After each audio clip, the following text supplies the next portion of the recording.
അപ്പോ എന്താണ് മേഘം? നമുക്ക് എങ്ങനെയാണ് ഈ മഴ വർഷം നീരാവിയായി പോകുന്നുണ്ട്? ഇതൊക്കെ അല്ലാഹു തആല പറഞ്ഞിരുന്ന വിഷയങ്ങളാണ്. പക്ഷേ ഭൂമിയിലേക്ക് ഇറങ്ങാൻ മാത്രമുള്ള ജലത്തുള്ളി അത്ഭുതമല്ലേ? നമുക്ക് നമ്മുടെ ബാത്റൂമിൽ നമ്മളൊരു ഷവറിൽ കുളിക്കുന്നു എന്ന് വിചാരിക്കാം. സുബ്ഹാനല്ലാഹ്, നമ്മൾ ടാപ്പ് തുറന്നു, നമ്മൾ ഷവറിലേക്ക് അതിനെ ട്യൂൺ ചെയ്തു, നമുക്ക് ഷവറായിട്ട് തലയിലേക്ക് വെള്ളം. മാഷാ അല്ലാഹ്, മഴ കിട്ടണില്ലെങ്കിലും ബാത്റൂമിന്റെ ഉള്ളിൽ മഴ തന്നെയാണ് അല്ലേ? ഇങ്ങനെ ഒരു മഴ കിട്ടണമെങ്കിൽ എന്തെല്ലാം സംഭവിക്കണം? നമ്മുടെ ബാത്റൂമിലേക്ക് ഇങ്ങനെ ഷവർ ചെയ്യണമെങ്കിൽ എത്ര ഹൈറ്റിൽ ടാങ്ക് വേണം, അല്ലെങ്കിൽ എത്ര പ്രഷറിൽ വെള്ളം ഫോഴ്സ് ചെയ്ത് വരണം? അടിയിലാണ് ടാങ്ക് എന്ന് വിചാരിക്കുക, പക്ഷെ എത്ര ഫോഴ്സ് ചെയ്തിട്ട് വേണം വെള്ളത്തെ കയറ്റിക്കൊണ്ടുവരാൻ? അതിന് പോകാനുള്ള പാസേജുകൾ, എവിടെയെങ്കിലും എയർ കുടുങ്ങി കഴിഞ്ഞാൽ നടക്കൂല. അത് അത്രയും വളരെ വ്യക്തമായി എഞ്ചിനീയറിംഗ് ചെയ്ത് പഠിച്ചിട്ട് വേണം ചെയ്യാൻ അല്ലേ? എന്നിട്ട് അത്രയും വെള്ളം ആദ്യം കൂടെ എത്തിക്കണം. അതിന് കിണർ വേണം, അല്ലെങ്കിൽ ജലാശയം വേണം, അല്ലെങ്കിൽ ഉപ്പുജലം ശുദ്ധിയാക്കണം. അതിനെന്തെല്ലാം ഫെസിലിറ്റീസ് വേണം? യാ അല്ലാഹ്, ഇതൊക്കെ കഴിഞ്ഞിട്ട് നമ്മുടെ തലയിലേക്ക് വെള്ളത്തുന്നത്. മഴ അങ്ങോട്ട് വർഷിക്കുമ്പോ എത്രയാണ്? കോടാനുകോടി ക്യൂബ് വെള്ളമാണ്, ക്യൂബിക് കിലോമീറ്റർ വെള്ളമാണ് ആകാശലോകത്ത് ഒരു ടാങ്കും ഇല്ലാതെ അല്ലാഹു തആല താങ്ങി നിർത്തുന്നത്. ഒരു മഴ വർഷിച്ചാൽ എത്രയാണ് വെള്ളം? സുബ്ഹാനല്ലാഹ്. ഇത് തലയിലേക്ക് ഒന്നിച്ചങ്ങോട്ട് അല്ലാഹു വിട്ടു തന്നാൽ മനുഷ്യന്മാര് നശിച്ചു പോവില്ലേ? ജീവജാലങ്ങൾക്ക് നിൽക്കാൻ പറ്റുമോ? ചെടികൾക്ക് നിൽക്കാൻ പറ്റുമോ? ഇല്ല, ഡ്രോപ്പുകളായിട്ട് അല്ലാഹു ഒറ്റിച്ചു തരാം. അതങ്ങോട്ട് സ്പീഡ് കൂടിയാൽ നമുക്ക് വയ്യ. അപ്പൊ ഇത്രയും വലിയ ഭാരം, ഒരു വെള്ളം നിൽക്കണമെങ്കിൽ എത്ര ഭാരം വേണം? എത്രയാണ് വെള്ളത്തിന്റെ ഭാരം? നമുക്കൊരു ബക്കറ്റ് വെള്ളം എടുത്ത് പൊക്കി നോക്കിയാൽ മനസ്സിലാവും ഭൂമിയിലേക്ക് ഇറങ്ങുന്ന ഈ വെള്ളത്തിന്റെ ഭാരം. ഇതൊക്കെ അല്ലാഹു ആകാശ ലോകത്ത് താങ്ങി നിർത്താം. എന്നിട്ട് മഴ വർഷിക്കേണ്ട സമയമാകുമ്പോ ഏത് പ്രദേശത്തേക്കാണോ വേണ്ടത് അങ്ങോട്ട് അല്ലാഹു ഇറക്കി കൊടുക്കുകയാണ്. ഫതറൽ വദ്ക യഖ്റുജു മിൻ ഖിലാലി, ആ മേഘങ്ങളിൽ നിന്ന് മഴ വർഷിക്കുന്നത് നബിയെ അങ്ങേക്ക് കാണാൻ കഴിയും അല്ലേ? റസൂലുള്ളാഹി സ്വല്ലല്ലാഹു അലൈഹി വസല്ലം തങ്ങളോട് മഴയുടെ ചിത്രം ഇങ്ങനെ പറഞ്ഞു കൊടുക്കും. എവിടെ വർഷത്തിൽ ഒരു മഴ കിട്ടിയാലായി. അങ്ങനത്തെ പ്രദേശത്താണ് ഈ വഹി ഇറങ്ങുന്നത്. അതാണ് അത്ഭുതം. വിശുദ്ധ ഖുർആൻ ചർച്ച ചെയ്തത് മഴയെക്കുറിച്ച്. എത്ര മനോഹരമായിട്ട് മഴ തീരെ കിട്ടാത്തൊരു പ്രദേശത്ത് വെച്ച് فَتَرَى الْوَدْقَ يَخْرُجُ مِنْ خِلَالِ وَيُنَزِّلُ مِنَ السَّمَاءِ, ആകാശത്തു നിന്ന് അല്ലാഹു തആല ഇറക്കുന്നുണ്ട് മിൻ ജിബാലിൻ ഫീഹാ മിൻ ബറദ്, ആകാശ ലോകത്ത് ചില പർവ്വതങ്ങളുണ്ട്. ഫീഹാ മിൻ ബറദിൻ, ഐസിനാലുള്ള പർവ്വതങ്ങളുണ്ട്. നമ്മൾ പറഞ്ഞു ആ പർവ്വതങ്ങൾ എന്ന് പറഞ്ഞ പ്രയോഗം, ആ വാക്ക് തന്നെ വലിയൊരു അത്ഭുതമായിട്ട് നമുക്ക് മനസ്സിലാക്കാൻ കഴിയും. നമുക്കൊരിക്കലും ചിന്തിക്കാൻ പറ്റാത്ത സംഗതിയാ ആകാശലോകത്ത് പർവ്വതങ്ങളോ. മനുഷ്യൻ ഫ്ലൈറ്റിലൂടെ പറന്നപ്പോൾ അത് കാണാൻ കഴിഞ്ഞു. യാ അല്ലാഹ്, മിൻ ജിബാൽ, പർവ്വതങ്ങളാണ് ആകാശലോകത്ത്. ആ പർവ്വതങ്ങളിൽ സാധാരണഗതിയിൽ 100, 150, 200, 500 metre height, kilometre, 2 kilometre, 4 kilometre height, 25 കിലോമീറ്ററോളം ഹൈറ്റുള്ള മേഘത്തിന്റെ കൂനകൾ ആകാശലോകത്ത് അല്ലാഹു സ്ഥാപിക്കുന്നുണ്ട്. മിൻ ജിബാൽ, അപ്പോഴാണ് ജിബാൽ എന്ന് പറയാം. അല്ലെങ്കിൽ ചെറിയ ഒരു കുന്നുകളൊക്കെ ആണെങ്കിൽ തിലാൽ എന്നാണ് പറയേണ്ടത്. കുന്നുകൾക്ക് ഹിൽസ് എന്ന് പറയുകയാണെങ്കിൽ തിലാൽ എന്നാ പറയാം. അല്ല, ജിബാലിൻ, പർവ്വതങ്ങൾ തന്നെയാണ് ആകാശലോകത്ത്. മിൻ ബറദിൻ, ബറദ് എന്ന് പറഞ്ഞ ഐസ് കട്ടകൾ. ഐസ് കട്ടകൾ എന്ന് പറയണമെങ്കിൽ മൈനസ് ഡിഗ്രിയിലേക്ക് താഴെ വരുമ്പോഴാണ് ഐസ് ആവുക. 0 കഴിഞ്ഞ് മൈനസിൽ താഴെ, 0യിൽ താഴെ പോകുമ്പോഴാണ് ഐസ് ആയി മാറുന്ന, ഐസ് കണകുകളായി. ഈ ഐസ് കണികകളായി മാറി മേഘം രൂപപ്പെട്ട് കഴിഞ്ഞാൽ അതിന്റെ ഉള്ളിലേക്ക് കാറ്റ് കടക്കുന്നു. ഈ കാറ്റ് അതിനെ പൊക്കി കൊണ്ടുപോയി മേഘം വലിയ പർവ്വതങ്ങളെ പോലെ ആയിത്തീരുകയാണ്. അതിന്റെ ഉള്ളിൽ ഏകദേശം മധ്യഭാഗത്ത് ഏറ്റവും കൂടുതൽ തണുപ്പ് അനുഭവപ്പെടുന്നു. ഈ തണുപ്പ് ഉള്ള ഐസ് ക്യൂബുകൾ അതിന്റെ തൊട്ടടുത്ത കണങ്ങളുമായി സംബന്ധിച്ച് അതിനെയും തണുപ്പിച്ച് അല്ലാഹു സുബ്ഹാനഹു വ തആല ഇതിന്റെ ഉള്ളിൽ വളരെ മനോഹരമായ ബറദ്, ബറദ് എന്ന് പറഞ്ഞാൽ കൂൾ, തണുപ്പ്, ഐസിന്റെ ചെറിയ മോളിക്യൂൾസ് അല്ലാഹു തആല രൂപപ്പെടുത്തി അതിന്റെ ഭൂമിയിലേക്ക് ഇറങ്ങാനുള്ള ഒരു ടെമ്പറേച്ചറും അല്ലാഹുവിടെ സംവിധാനിക്കണം. അപ്പം സയൻസ് പറഞ്ഞൊരു പ്രത്യേക ഒരു സാഹചര്യത്തിൽ അത് പിന്നെ വെള്ളമായിട്ട് ഭൂമിയിലേക്ക് ഇറങ്ങണം. സുബ്ഹാനല്ലാഹ്. ഫതറൽ വദ്ക യഖ്റുജു മിൻ ഖിലാലി, അല്ലാഹു തആല ആ ഐസ് മലയിൽ നിന്ന് മഴ വർഷിപ്പിക്കുന്നുണ്ട്. ഫയുസീബു ബിഹി, ഐസ് കാരണം അല്ലാഹു പിടികൂടുന്നുണ്ട് മയ്യശാ, അല്ലാഹു ഉദ്ദേശിക്കുന്ന ആളുകളെ. ഹിമവർഷം, ഐസ് കട്ടകൾ മഴ വർഷിക്കുന്നത്. നമ്മളതിന് ആലിപ്പഴം എന്ന് പറയൂലേ. എങ്ങനെയാണ് ആലിയായതെന്ന് എനിക്കറിയില്ല. ആലിപ്പഴം എന്താണ് അതിന് വാക്കിന് മലയാളത്തിന്റെ അതിന്റെ സിഗ്നിഫിക്കൻസ് എന്താണെന്ന് എനിക്ക് മനസ്സിലായിട്ടില്ല. ആലിപ്പഴം എന്ന് പറയാൻ കാരണം പക്ഷേ അത് ഐസാണ്, ഐസ് കട്ടകളാണ്. അതിന്റെ വലുപ്പമെങ്ങാനും കൂടിക്കഴിഞ്ഞാൽ മനുഷ്യന്റെ തലയിലേക്കെങ്ങാനും വീണ മനുഷ്യൻ ഓൺ ദ സ്പോട്ട് മനുഷ്യൻ മരിച്ചു പോകും അല്ലേ? യുസീബു ബിഹി മൻ യശാ, ചില ആളുകളെ പിടികൂടാൻ അല്ലാഹു ഐസിന്റെ ഈ മഴ അല്ലാഹു ഉപയോഗിക്കുന്നുണ്ട്. സുബ്ഹാനല്ലാഹ്. വയസ്രിഫുഹു അമ്മൻ യശാ, അല്ലാഹു ഉദ്ദേശിക്കുന്ന ആളുകളിൽ നിന്നും അവന്റെ ശിക്ഷയെ അല്ലാഹു തട്ടിമാറ്റുകയും ചെയ്യുന്നുണ്ട്. അപ്പൊ മഴയായിട്ട് വർഷിക്കുന്നുണ്ട്, ഇനിയല്ല ഐസായിട്ട് തന്നെ ചിലയിടത്ത് അല്ലാഹു ഇറക്കി കൊടുക്കും. അത് ജനജീവിതം തടസ്സമാകും അല്ലെ? വാഹനങ്ങൾക്ക് പോകാൻ കഴിയില്ല, റോഡുകൾ ബ്ലോക്കായി കഴിഞ്ഞിരിക്കും, ട്രാഫിക് സംവിധാനങ്ങൾ തകരാറിലാകും, ഫ്ലൈറ്റുകൾക്ക് ലാൻഡ് ചെയ്യാൻ പറ്റില്ല, കപ്പലുകൾക്ക് അതിന് കരയിൽ നിന്ന് പോകാൻ കഴിയില്ല വെള്ളത്തിന്റെ സാന്ദ്രത കൊണ്ട്. സുബ്ഹാനല്ലാഹ്. അത് ഒരു തരം അള്ളാഹുവിന്റെ അദാബിന്റെ ശൈലിയാണ്, അള്ളാഹുവിന്റെ ശിക്ഷയുടെ ചില ശൈലിയാണ് ഐസിറക്കി തരുന്നത് എന്ന് വിശുദ്ധ ഖുർആൻ ഇവിടെ സൂചിപ്പിക്കുകയാണ്. ലോകത്തെ ഏറ്റവും വലിയ ആഡംബര കപ്പലാക്കി ഇറക്കിയതായിരുന്നു ടൈറ്റാനിക്. കുട്ടികൾക്കൊക്കെ അതൊക്കെ ഒരു ഫിക്ഷൻ സ്റ്റോറി പോലെയാണ് ശരിക്ക് ടൈറ്റാനിക്കിന്റെ സംഭവങ്ങളൊക്കെ. ടൈറ്റാനിക് 1911 800കളുടെ അവസാന ഭാഗത്ത് ഒരു പണി തുടങ്ങിയ കപ്പലാണത്. 20ാം നൂറ്റാണ്ടിൽ പുറത്തിറക്കി. എന്താ അവർ പറഞ്ഞത്? അൺബീറ്റബിൾ, ഒരിക്കലും ആരെ കൊണ്ട് തടുക്കാൻ പറ്റൂല എന്ന് പറഞ്ഞ ഒരു ആഡംബര കപ്പലായിരുന്നു. ആ കപ്പൽ പോയി ഇടിക്കുന്നത് ഐസുമലയിൽ ഇടിച്ചിട്ടാണ്. നൂറുകണക്കിന് ആളുകൾ ഒന്നടങ്കം വെള്ളത്തിൽ അല്ലാഹു മുക്കി. അല്ലാഹു മുഴുവൻ ആളുകളെയും നശിപ്പിച്ചത്. സുബ്ഹാനല്ലാഹ്. വലിയൊരു മനുഷ്യന് മുമ്പ് വലിയ ചോദ്യചിഹ്നമല്ലേ, ആരെ കൊണ്ട് നശിപ്പിക്കാൻ പറ്റൂല എന്ന് അവർ പബ്ലിഷ് ചെയ്തു. അതാണ് അതിന്റെ അത്ഭുതം. ആരെ കൊണ്ടും ഇതിനെ ഇറസിസ്റ്റബിൾ, ഇതൊരിക്കലും അപകടത്തിൽപ്പെടില്ല, ഇതിനെല്ലാ സംവിധാനങ്ങളും ഉണ്ട്, ഇതൊരിക്കലും തന്നെ അപകടത്തിൽപ്പെടാൻ സാധ്യതയില്ലാത്ത കപ്പലാണ്. അങ്ങനത്തെ ലോകത്തെ ആദ്യത്തേത് എന്ന് പറഞ്ഞ പുറത്തിറങ്ങിയത് ആ ആദ്യത്തേതാണ്. ഒടുക്കത്തേതായി ആ സമുദ്രത്തിന്റെ അന്തർഭാഗത്ത് എന്നേക്കുമായി താഴ്ന്നുപോയി. അതിന്റെ റക്കേജ്, അതിന്റെ ചില അവശിഷ്ടങ്ങളൊക്കെ പൊക്കിയെടുത്ത് അതിനെ സംബന്ധിച്ചുള്ള പഠനങ്ങൾ നടന്നുകൊണ്ടിരിക്കുകയാണ്. സുബ്ഹാനല്ലാഹ്. ഐസുമലയിലാ പോയിട്ട് ഇടിച്ചത്.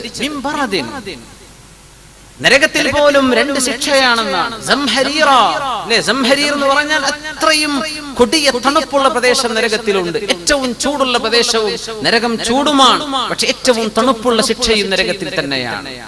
നമ്മൾ വിചാരിക്കും തണുപ്പായ കുഴപ്പമുണ്ടാവില്ല, തണുത്ത് നോക്കണം, അപ്പോഴാണ് ശരിക്കും മനസ്സിലാവുക. ശിക്ഷയാണ് സംഹരീറ, അതിഭയങ്കരമായ തണുപ്പ്. അല്ലാഹു തആല കാത്ത് രക്ഷിക്കുമാറാകട്ടെ. അപ്പൊ ഐസിൽ നിന്ന് ഇറക്കുന്നത് അല്ലാഹുവിന്റെ അദഫ്. യുസീബു ബിഹി മൻ യശാ, അവൻ ഉദ്ദേശിക്കുന്നവരെ അല്ലാഹു പിടികൂടുന്നുണ്ടെന്ന് പറയുമ്പോൾ തന്നെ ഐസിൽ അല്ലാഹുവിന്റെ ശിക്ഷയുടെ ഒരു രൂപം അതിനുള്ളിലുണ്ട് എന്ന് പഠിപ്പിക്കുകയാണ്. വയസ്രിഫുഹു അമ്മൻ യശാ, അവൻ ഉദ്ദേശിക്കുന്നവരിൽ അല്ലാഹു ശിക്ഷയെ തട്ടിമാറ്റി. യകാദു സനാ ബർഖിഹി യദ്ഹബു ബിൽ അബ്സാർ, യകാദു സനാ ബർഖിഹി യദ്ഹബു ബിൽ അബ്സാർ,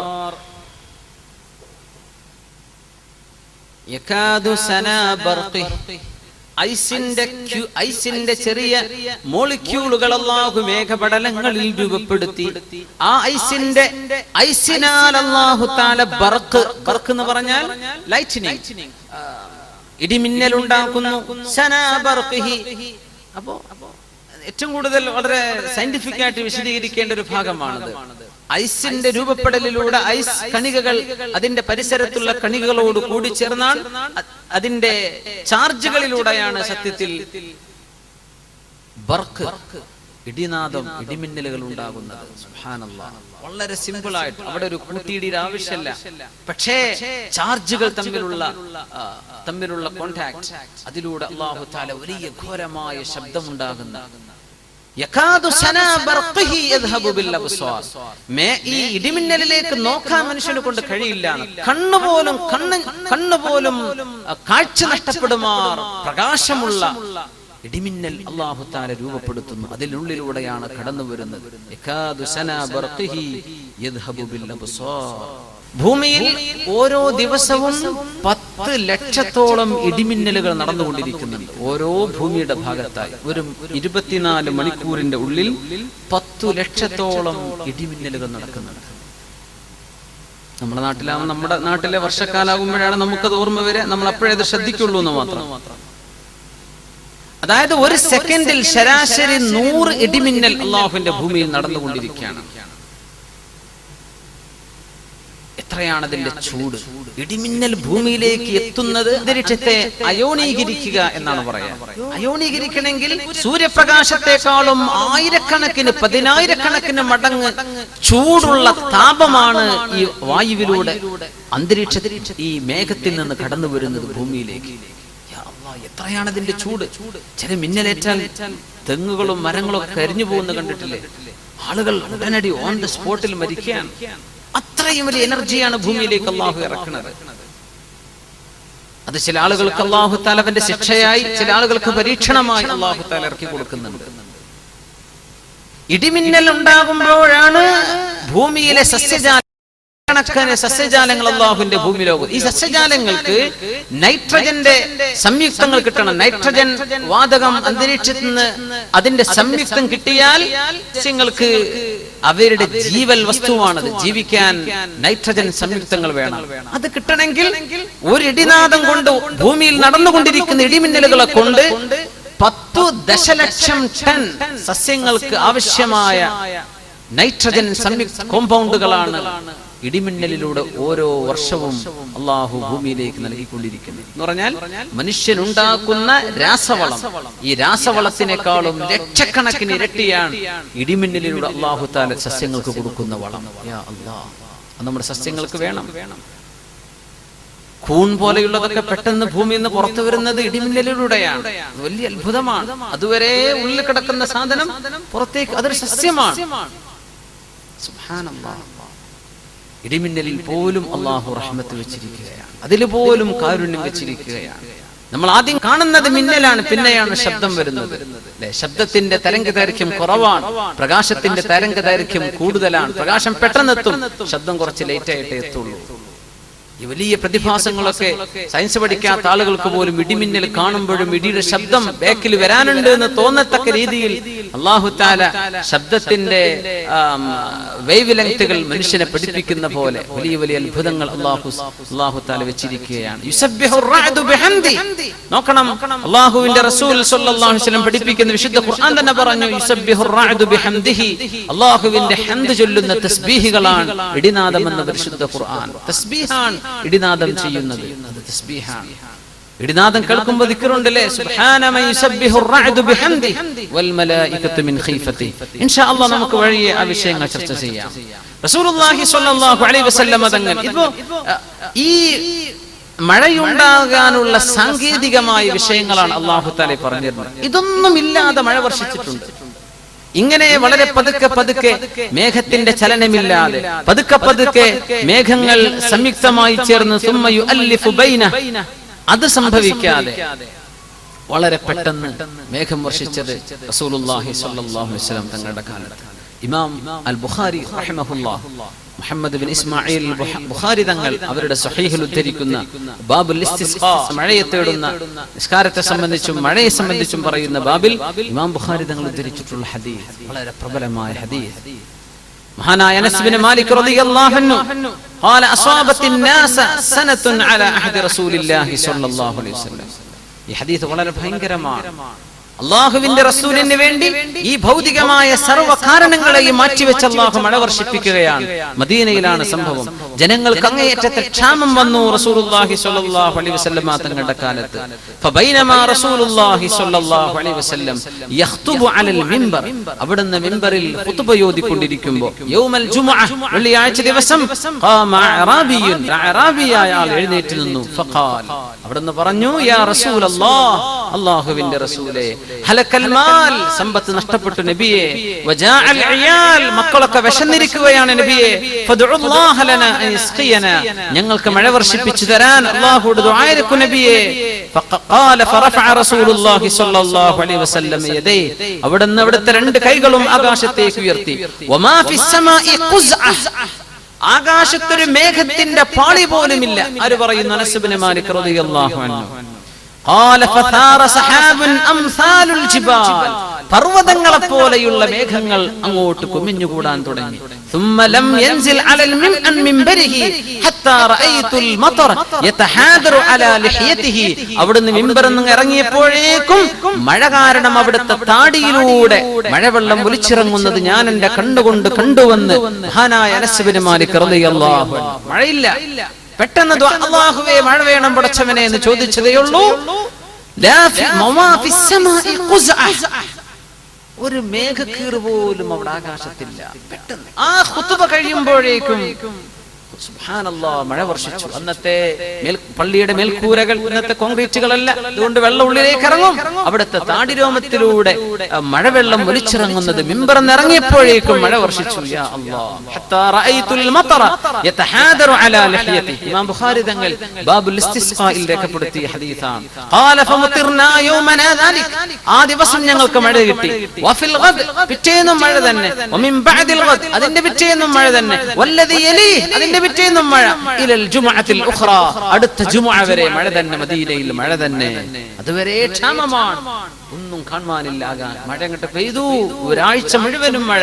ഫഖാമ ദാലികൽ അറാബി, അടുത്ത ജുമുഅ മഴയാണ്.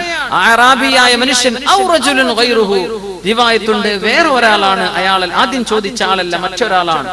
ഫഖാല, ആ മനുഷ്യൻ പറഞ്ഞു, യാ റസൂലല്ലാഹ്, അല്ലാഹുവിന്റെ റസൂലേ, തഹദ്ദമൽ ബിനാ, ഞങ്ങളുടെ മതിൽക്കെട്ടുകളൊക്കെ വീണുപോയി നബിയേ. വഗരിഖൽ മാൽ, ഞങ്ങളുടെ സമ്പത്തൊക്കെ വെള്ളത്തിൽ മുങ്ങിപ്പോയി നബിയേ. ഫദ്ഉല്ലാഹ ലനാ, അതുകൊണ്ട് ഞങ്ങൾക്ക് വേണ്ടി അങ്ങ് ദുആ ചെയ്തു തരണം. ഫറഫഅ റസൂലുള്ളാഹി സ്വല്ലല്ലാഹു അലൈഹി വസല്ലം യദൈഹി, അവിടുത്തെ പരിശുദ്ധമായ രണ്ട് കൈകളും ആകാശത്തേക്ക് ഉയർത്തി. വഖാല, അവിടുന്ന് പറഞ്ഞു, അല്ലാഹുമ്മ ഹവാലൈനാ വലാ അലൈനാ, പടച്ചവനെ ഞങ്ങൾക്ക് ചുറ്റുഭാഗത്തേക്ക് മഴയെ കൊടുക്ക്, ഞങ്ങൾക്ക് വേണ്ട പടച്ചവനെ ചുറ്റുഭാഗത്തേക്കും കൊടുക്ക്. വലാ അലൈനാ, ഞങ്ങൾക്ക് എതിരായിട്ട് വേണ്ട എന്നാണ് അതിനർത്ഥം. ഞങ്ങൾക്ക് നാശമായിട്ട് മഴ വേണ്ട അല്ലാഹ്, ചുറ്റുഭാഗത്തേക്കും കൊടുക്ക്. ഖാല ഫമാ ജഅല റസൂലുള്ളാഹി സ്വല്ലല്ലാഹു അലൈഹി വസല്ലം യുശീറു ബിയദി, അവിടുത്തെ കൈ കൊണ്ട് ഹവാലൈന, ഞങ്ങൾക്ക് ചുറ്റും എന്ന് കൈകൊണ്ട് ഇങ്ങനെ ചുറ്റിയപ്പോൾ ആ വിരൽ എവിടെ? ഇലാ നാഹിയത്തിൻ മിനസ് സമ, ആകാശ ലോകത്ത് എവിടേക്കാണോ ഇങ്ങനെ കൈ ചുറ്റിയത് ആ ഭാഗം ഇല്ലാ തഫജ്ജറത് ഹത്താ സൂറത്തിൽ മദീന എന്നത് ഒരു വൃത്തം പോലെ അങ്ങട്ടായി. ആ കൈകളിൽ അല്ലാഹുമ്മ ഹവാലൈന വലാ അലൈന, ഞങ്ങൾക്ക് ചുറ്റും മതി പടച്ചവനെ, ഞങ്ങൾക്കെതിരായിട്ട് മഴ വേണ്ട. ആ വിരലുകൾ ആകാശത്തേക്ക് എവിടെയാണോ ചൂണ്ടിയത് അവിടുന്നൊക്കെ മേഘങ്ങൾ നീങ്ങിപ്പോയിരിക്കുകയാണ്. അവിടെ ഒരു മേഘം പിന്നില്ല.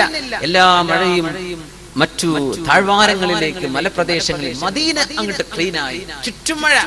മദീനയുടെ ആ ഭാഗം മഴയില്ലാതെ ജൗബ, അവിടെ മാത്രം ക്ലീൻ, വളരെ മനോഹരമായ സാഫിയായ തെളിഞ്ഞ അന്തരീക്ഷം. മഴ ആ ദ്വാരന്നപ്പോഴേക്കും ഈ സംഭവം നടന്നു. ഹത്താ സാലൽ വാദി ഖനാ ശഹ്റൻ, ഒരു മാസക്കാലത്തോളം അവിടുത്തെ താഴ്വരകളിൽ വെള്ളം ഒലിച്ചുകൊണ്ടേയിരുന്നു. ഖാല ഫലം യജി അഹദുൻ മിൻ നാഹിയ ഇല്ലാ ഹദ്ദസ ബിൽ ജൂദ്, അവിടുന്ന് വന്ന മുഴുവൻ ആളുകളും ആ മഴ കാരണം കിട്ടിയ ഔദാര്യങ്ങളെ സംബന്ധിച്ച് പറയാത്തവരാരുമില്ല. വളരെ റാഹത്തായി, ഞങ്ങൾക്കൊരു ഉപകാരപ്പെട്ടു എന്ന് പറയാതിരുന്നില്ല എല്ലാവരും. പിന്നെ ഒരു മാസക്കാലത്തോളം മഴ വർഷിച്ച ഈ അത്ഭുതം ഇമാമുന ബുഖാരി റളിയല്ലാഹു അൻഹു അവിടുത്തെ സ്വഹീഹിൽ ബാബുൽ ഇസ്തിസ്ഖായിൽ ഉദ്ധരിച്ചിട്ടുണ്ട്. ഇത് അല്ലാഹുവിന്റെ പ്രപഞ്ചത്തിന്റെ നിയമങ്ങളെ അല്ലാഹു മാറ്റുകയാണ്. ആർക്ക് വേണ്ടി? റസൂലുള്ളാഹി സ്വല്ലല്ലാഹു അലൈഹി വസല്ലം. അവിടുത്തെ പരിശുദ്ധ പ്രാർത്ഥനയിലൂടെ അല്ലാഹു ഇത് നടത്തി കൊടുക്കുകയാണ്. നമ്മൾ മനസ്സിലാക്കണം, ഖിയാമത്ത് നാളെ നടക്കാനുണ്ട്, ഭൂമിക്കൊരു അന്ത്യമുണ്ട്, പ്രപഞ്ചത്തിനൊരു അന്ത്യമുണ്ട് എന്ന് ശാസ്ത്രകാരന്മാരും പറയും. പക്ഷെ അവര് പറയുന്നത് എങ്ങനെയാ? മില്യൺ കണക്കിന് കൊല്ലം കഴിയുമ്പോൾ. ഇപ്പൊ സൂര്യൻ കത്തിക്കൊണ്ടിരിക്കുകയാണ്, കുറെ കാലം കത്തുമ്പോ ഇതിന്റെ സൂര്യനിൽ നടക്കുന്നത് എന്താണ്? ഹൈഡ്രജൻ ഹീലിയം ആയിക്കൊണ്ടിരിക്കുകയാണ്, അല്ലെ? ഈ പ്രോസസ് തീർന്നാൽ, ഇന്ധനം തീർന്നു കഴിഞ്ഞാൽ അത് ഒരു ബ്ലാക്ക് മാറ്റർ, ഒരു കറുത്ത വസ്തുവായിട്ട് മാറുമെന്നാണ്. പ്രകാശമില്ലാത്ത ഗോളമായിട്ട് മാറും. അങ്ങനെ വരുമ്പോൾ അതിന്റെ ഗ്രാവിറ്റേഷൻ നഷ്ടപ്പെടും, ബാലൻസ് നഷ്ടപ്പെടും, ഉതിർന്നു വീഴുകയോ പ്രപഞ്ചത്തിൽ മറ്റേതെങ്കിലും ഗോളത്തിൽ പോയി ഇടിക്കുകയോ ചെയ്യാം. പക്ഷേ ഇതിന് മില്യൺ കണക്കിന് കൊല്ലത്തിന്റെ കണക്ക് പറയും. എപ്പോ? അതിന്റെ ഫിസിക്കൽ കാരണങ്ങളാൽ നടക്കണമെങ്കിൽ അങ്ങനെയാണ്. പക്ഷേ അല്ലാഹുവിന്റെ മുമ്പിൽ ഖിയാമത്ത് നാൾ നടക്കുന്നത് എങ്ങനെയാണ്? കണ്ണിമ വെട്ടുന്ന പോലെയാണ്. പെട്ടെന്ന് മനുഷ്യൻ ഇങ്ങനെ കണക്കൂട്ടും, കുറെ കാലം കഴിഞ്ഞിട്ടേ സംഭവിക്കുള്ളൂ. അല്ല, അല്ലാഹുവിന്റെ സമയമെത്തുമ്പോ ഇതിന്റെ ഒന്നും ആവശ്യമില്ല. ഈ കാരണങ്ങളെല്ലാം പെട്ടെന്ന് അങ്ങോട്ട് നടക്കുകയാണ്. അല്ലാഹുവിന്റെ കണക്കിൽ അങ്ങനെയാണ്. മനുഷ്യൻ നമ്മൾ അസ്ബാബുകളെ സംബന്ധിച്ച് പറയും, പക്ഷെ അല്ലാഹുവിന്റെ ചില മശീഅത്ത് വരുമ്പോൾ ഇത് ഇങ്ങനെയാണ്. യാ അല്ലാഹ്, റസൂലുള്ളാഹി സ്വല്ലല്ലാഹു അലൈഹി വസല്ലം തങ്ങളുടെ കാലത്ത് നിന്ന് ഈ മഴ വളരെ അത്ഭുതകരം. ഒരുപാട് ഹദീസുകളിൽ മുസ്ലിം റളിയല്ലാഹു അൻഹു തങ്ങൾ മുത്തഫഖ് അലൈഹി ആയിട്ടുള്ള സംഭവമാണിത്. അപ്പോ ഇത് നബി സല്ലല്ലാഹു അലൈഹി വസല്ലം തങ്ങളുടെ നുബുവത്തിന്റെ അടയാളങ്ങളിൽ പെട്ടവരായിരുന്നു. ഇത് ഒരുപാട് മസ്അലകൾ വരുന്നുണ്ട്. അന്നൽ ഇമാമ റാഇൻ വ മസ്ഊലുൻ അൻ റഇയതിഹി. ഇമാം റസൂലുള്ളാഹി സ്വല്ലല്ലാഹു അലൈഹി വസല്ലം ജനങ്ങളുടെ ഇമാമാണ്, അവരുടെ നേതാവാണ്. അവരെ ജനങ്ങളുടെ വിഷയങ്ങൾ അന്വേഷിക്കുകയും അതിൽ ഇടപെടുകയും ചെയ്യണം എന്ന് പഠിപ്പിക്കുകയായിരുന്നു അതിൽ ഒരു താല്പര്യം. മഴയില്ല, അല്ലാഹുവേ മഴ തരണം പടച്ചവനെ.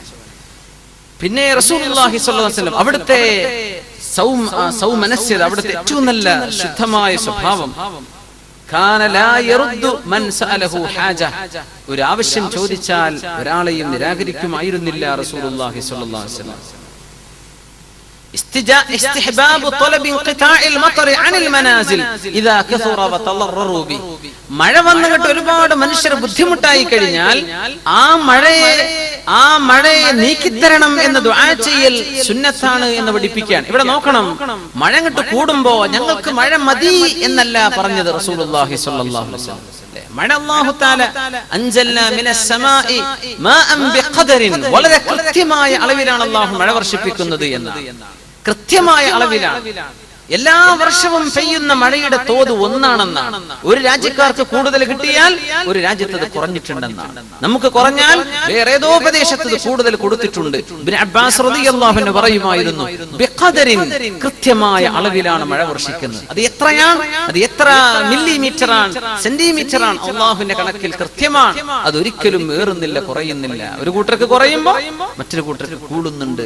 ബാലൻസിലാണ് എല്ലാ വർഷവും മഴ വർഷിക്കുന്നത്. അതന്നെ വലിയ അത്ഭുതം. ആ മഴങ്ങാനും കൂടിക്കഴിഞ്ഞാൽ ഞങ്ങൾക്കത് വേണ്ട അല്ലാഹ് എന്ന് പറയരുതെന്നാണ്. അല്ലാഹുമ്മ, അല്ലാഹുവേ, ഹവാലൈന, ഞങ്ങളുടെ ചുറ്റും അത് കൊടുക്കു പടച്ചവനെ, വലാ അലൈന, ഞങ്ങൾക്കെതിരായിട്ടത് വേണ്ട അല്ലാഹ്.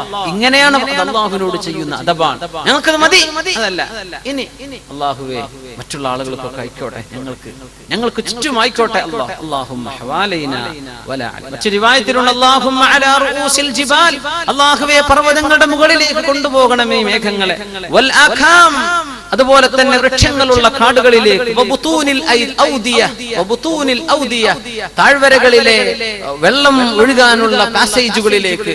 വമനാബിത്തി ഷജർ, ചെടികൾ മുളക്കുന്ന ഇടങ്ങളിലേക്ക് അങ്ങോട്ടൊക്കെ കൊടുക്കു പടച്ചവനെ എന്ന് റസൂലുള്ളാഹി സ്വല്ലല്ലാഹു അലൈഹി വസല്ലം. അപ്പോഴും അതൊരു ഉപകാരത്തിലേക്കാണ് കൊടുക്കുന്നത്. അതൊക്കെ ഈ സ്ഥലങ്ങളൊക്കെ വെള്ളം ഉപകാരപ്പെടുന്ന സ്ഥലങ്ങളാണ്, വെള്ളം നഷ്ടപ്പെടുന്നില്ല. അല്ലാഹുവിന്റെ റസൂൽ സ്വല്ലല്ലാഹു അലൈഹി വസല്ലം ആ ഒരു ദുആയിൽ പോലുമുള്ള അത്ഭുതങ്ങൾ പറയാണ്. ജുമുഅയുടെ ഖുതുബയിൽ മഴ തേടുന്നത് മശ്റൂആണ്, അത് ചെയ്യാൻ പറ്റും.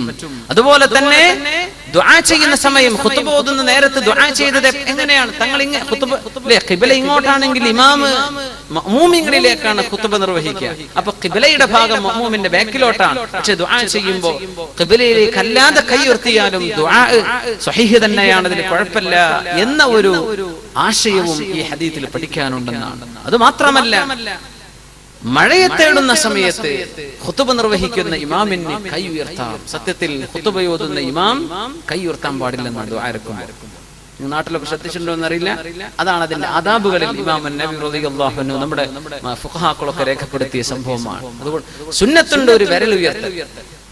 അല്ലാഹുമ്മ ഗ്ഫിർ ലിൽ മുഅ്മിനീന വൽ മുഅ്മിനാത്ത് വൽ മുസ്ലിമീന വൽ മുസ്ലിമാത്ത് പറയുമ്പോൾ ഒരു വിരൽ ഉയർത്തൽ സുന്നത്ത്. പക്ഷെ കൈ ഇങ്ങനെ ഉയർത്താൻ പാടില്ല. ആര്? ഇമാം ഉയർത്തരുത്, മഅ്മൂമിങ്ങൾ ഉയർത്തണം. ഇമാമിന് അതുപോലും സുന്നത്തില്ല ഖുതുബയിൽ. പക്ഷേ മഴയെ തേടുകയാണെങ്കിൽ അവിടെ കൈയുയർത്തൽ സുന്നത്താണ്. കാരണം റസൂലുള്ളാഹി സ്വല്ലല്ലാഹു അലൈഹി വസല്ലം മഴയെ തേടുമ്പോൾ അങ്ങനെ ചെയ്തിട്ടുണ്ട്. അതിൽ മറ്റു ചില കാര്യങ്ങളും പഠിക്കാനുണ്ട്. ഖുതുബ എന്നത് പ്രസംഗമല്ല എന്ന് പഠിപ്പിക്കുകയാണ്. ആണെങ്കിൽ പ്രസംഗിക്കുമ്പോൾ കൈയുയർത്തിക്കൂടെ, ആംഗ്യം കാണിച്ചൂടെ? ഖിബലയിൽ നിന്ന് മുഖം തിരിക്കരുത് ഖുതുബ ഓതുന്ന അവര് ഇമാമികളിലേക്ക് തിരിഞ്ഞു നിൽക്കുന്ന ആ ഒരു വിജയത്തിൽ നിന്ന് മുഖം തിരിക്കുക, ഒരു പ്രഭാഷണത്തിന്റെ ശൈലിയിലേക്ക് ശരീരം ആംഗ്യവിക്ഷേപങ്ങൾ ചെയ്യാൻ പാടില്ലെന്നാണ്. പക്ഷെ ആൾക്കാർ ചെയ്യുന്നുണ്ടല്ലോ, നമുക്ക് എന്ത് ചെയ്യാൻ പറ്റും? ആൾക്കാരങ്ങനെ ചെയ്യുന്നുണ്ട്. നമ്മളൊക്കെ ഇവിടെ ഖുതുബൊക്കെ അറ്റൻഡ് ചെയ്യുന്നുണ്ട്, ഇമാമിയങ്ങൾ ശരിക്കും പ്രസംഗിക്കുന്ന പോലെ ചെയ്യുന്നുണ്ട്. പക്ഷേ ഖുതുബയുടെ ആദാബുകളിൽ പറഞ്ഞത് നേരെ മറിച്ചാണ്. മഴയെ തേടുന്ന നിസ്കാരത്തിന് അതിന് ദുആഇരക്കുന്ന സമയം പോലും ഇമാം ഖുതുബ ഓതുന്ന ഇമാം വിരലേ ഉയർത്താവൂ, കൈ ഉയർത്തരുത്. അത്രയും അച്ചടക്കത്തിലാണ് ഖുതുബ നിർവഹിക്കുന്നത്. യാ അല്ലാഹ്. അപ്പോ ഇമാമിങ്ങൾ ഈ ഹദീസ് ഉദ്ധരിച്ചിട്ട് പറയുന്ന വിഷയം ഇതാണ്: മഴയെ തേടുന്ന ദുആയാണെങ്കിൽ അവിടെ കൈ ഉയർത്തിക്കോട്ടെ. നമ്മളൊക്കെ ഇനി ആരെങ്കിലും കുത്തുബുക്ക് ഇമാമുക്കാണെങ്കിൽ മസാല ഓർമ്മ ഉണ്ടായിക്കോട്ടെ. അതിനാണ് അല്ലേ ജവാസ് മുഖാലമത്തിൽ ഇമാമി ഫിൽ ഖുത്ബത്തിൽ ഹാജ. ഒരു അത്യാവശ്യ പ്രശ്നങ്ങൾ ഉണ്ടെങ്കിൽ ഖുത്ബ നിർവഹിക്കുന്ന സമയം ഇമാമുമായി സംവദിക്കൽ ജായിസാണ് എന്ന് പഠിപ്പിക്കുന്നുണ്ട് ഈ സംഭവത്തിൽ. വഅന്നഹാ ലാ തൻഖതിഉ ബിൽ കലാം വലാ തഫ്സുദുൽ ജുംഅത്തുൽ മുതകല്ലിമി മഅൽ ഇമാം. അല്ലാഹുവിന്റെ റസൂലേ ദുആയിരക്കണം ഖുത്ബയുടെ നേരം ദുആഇന് ഉത്തരം കിട്ടുന്ന നേരമാണ്. ജനങ്ങൾ മുഴുവനും മരണത്തോട് മല്ലടിക്കുന്ന അവസ്ഥയിൽ കുഞ്ഞുങ്ങൾക്ക് കുടിക്കാൻ പാലില്ല നബിയെ. വളരെ ചില റിവായത്തുകളൊക്കെ വന്നത് ഭയങ്കരമാണ്. നബിയെ കുഞ്ഞുങ്ങൾ പട്ടിണിയാണ്, ഉമ്മമാർക്ക് പാൽ കൊടുക്കാൻ വയ്യ. എന്തേ? അവർക്ക് പോലും വെള്ളമില്ല, ഞങ്ങൾക്ക് മഴ വേണം നബിയെ. അത്തരം ചില വിഷയം ഇമാമിനോട് ഉയർത്തുന്നത് പോലും കുഴപ്പമില്ല എന്ന് ജവാസിദിലുണ്ട് എന്ന് അഭിപ്രായപ്പെട്ട ഉലമാ ഉണ്ട്. സുബ്ഹാനല്ലാഹ്. അപ്പോ ഇങ്ങനെ ചില അദാബുകളൊക്കെ ഈ ഹദീസിൽ നിന്ന് പഠിക്കാൻ പറ്റും. നമ്മൾ മനസ്സിലാക്കുന്നത് മഴ എന്ന് പറഞ്ഞ സംഭവത്തിൽ അല്ലാഹു തആല നിശ്ചയിച്ചിട്ടുള്ള അല്ലാഹുവിന്റെ ചില കാര്യകാരണങ്ങൾ, ആ കാരണങ്ങളെല്ലാം മറികടന്നുകൊണ്ട് റസൂലുള്ളാഹി സ്വല്ലല്ലാഹു അലൈഹി വസല്ലം അവിടുത്തെ കാലഘട്ടത്തിൽ അവിടേക്ക് വളരെ സുഭിക്ഷമായ ഒരു മാസക്കാലത്തെ മഴ വർഷിപ്പിച്ച സംഭവം പരിശുദ്ധ ഹദീസിൽ സ്വഹീഹുൽ ബുഖാരിയിൽ നമുക്ക് കാണാൻ കഴിയും. പിന്നെ റസൂലുള്ളാഹി സ്വല്ലല്ലാഹു അലൈഹി വസല്ലം മഴയുടെ ചില ആദാബുകൾ മനസ്സിലാക്കുക. അനസ് റളിയല്ലാഹു അൻഹു ഖാൽ അസ്വാബനാ വനഹ്നു മഅ റസൂലില്ലാഹി സ്വല്ലല്ലാഹു അലൈഹി വസല്ലം മത്റുൻ. ഞങ്ങൾ ഹബീബായ റസൂലുള്ളാഹി സ്വല്ലല്ലാഹു അലൈഹി വസല്ലം അവിടത്തോട് കൂടെ ഇരിക്കുമ്പോൾ ഞങ്ങൾക്ക് മഴ കിട്ടി. ഖാല ഫഹസറ സൗബ. ശരീരത്തിന്റെ ചില ഭാഗത്ത് നിന്ന് കാലിന്റെ ഭാഗത്ത് നിന്ന് വിശിഷ്യ അവിടുന്ന് കൈഭാഗത്ത് നിന്നൊക്കെ വസ്ത്രത്തെ അവിടുന്ന് മേലോട്ട് ഉയർത്തി ആ മഴവെള്ളം ശരീരത്തിൽ തട്ടുന്നത് വരെ. എന്നിട്ട് അവിടുന്ന് പറഞ്ഞു, ഇത് റബ്ബിന്റെ അടുത്ത് നിന്ന് ഇപ്പം ഇങ്ങോട്ട് വന്നതാണ്, അള്ളാഹുവിനോട് വളരെ അടുത്ത ബന്ധമുള്ള ഒരു നിഅമത്താണിത്, അത് ദേഹത്ത് അയക്കോട്ടെ എന്ന് പറഞ്ഞു റസൂലുള്ളാഹി സ്വല്ലല്ലാഹു അലൈഹി വസല്ലം. മഴ ദേഹത്തേക്ക് തട്ടിച്ചു എന്ന് അനസ് റളിയല്ലാഹു അൻഹു ഇമാം റവാഹുൽ ബുഖാരി വ മുസ്ലിം ഫി സ്വഹീഹൈഹിമാ, രണ്ടുപേരും സ്വഹീഹ് ബുഖാരി മുസ്ലിമും ഉദ്ധരിച്ചിട്ടുള്ള ഹദീസിൽ ഇത് വന്നിട്ടുണ്ട്. ഒരിക്കലും മഴയെ ശപിച്ചുകൊണ്ട് പറയാൻ പാടില്ല. വലിയ നിഅമത്താണ്, വലിയ നിഅമത്താണ്. നമ്മുടെ നാട്ടിലൊക്കെ ആ നിഅമത്ത് എമ്പാടും കിട്ടുന്ന പ്രദേശമല്ലേ നമ്മുടെ നാട്. എത്ര വലിയ നിഅമത്താണ്. മഴ വർഷിക്കുന്ന നേരത്ത് ദുആഇന് ഉത്തരം കിട്ടുമെന്നാണ്. സുബ്ഹാനല്ലാഹ്. ഹദീസു അഹദിൻ ബിറബ്ബി, അല്ലാഹുവിന്റെ അടുത്ത് നിന്ന് ഇപ്പം ഇങ്ങോട്ട് വന്നിട്ടുള്ളൂ. അങ്ങനത്തെ നിഅമത്താണ് മഴ എന്ന് പറഞ്ഞ് റസൂലുള്ളാഹി സ്വല്ലല്ലാഹു അലൈഹി വസല്ലം ദേഹത്തേക്ക് മഴ പുരട്ടി. യാ അല്ലാഹ്, എന്താണ് പറഞ്ഞതിനർത്ഥം? കാരണം മഴ അല്ലാഹു തആല ഫതറൽ വദ്ഖ യഖ്റുജു മിൻ ഖിലാലി, അല്ലേ? ഈ മേഘങ്ങളൊക്കെ റുഖാമായി കഴിഞ്ഞാൽ, ആ റുഖാമായി കഴിഞ്ഞ ഉടനെ അള്ളാഹു മഴ വർഷിപ്പിക്കുകയാണ് അവൻ ഉദ്ദേശിക്കുന്ന പ്രദേശത്തുകാർക്ക്. ആ മഴ വർഷിപ്പിച്ചത് അള്ളാഹു ചെയ്ത പണിയാണ്. അതുകൊണ്ട് അള്ളാഹുവിന്റെ ഒരു ഫിഅലുമായി അടുത്ത് ബന്ധപ്പെട്ട ഒരു സംഗതിയാണ്, അള്ളാഹുവിന്റെ ഒരു ഖുദ്റത്തുമായി ഉടനെ ബന്ധപ്പെട്ട് കിടക്കുന്ന സംഗതിയാണ് ഇപ്പൊ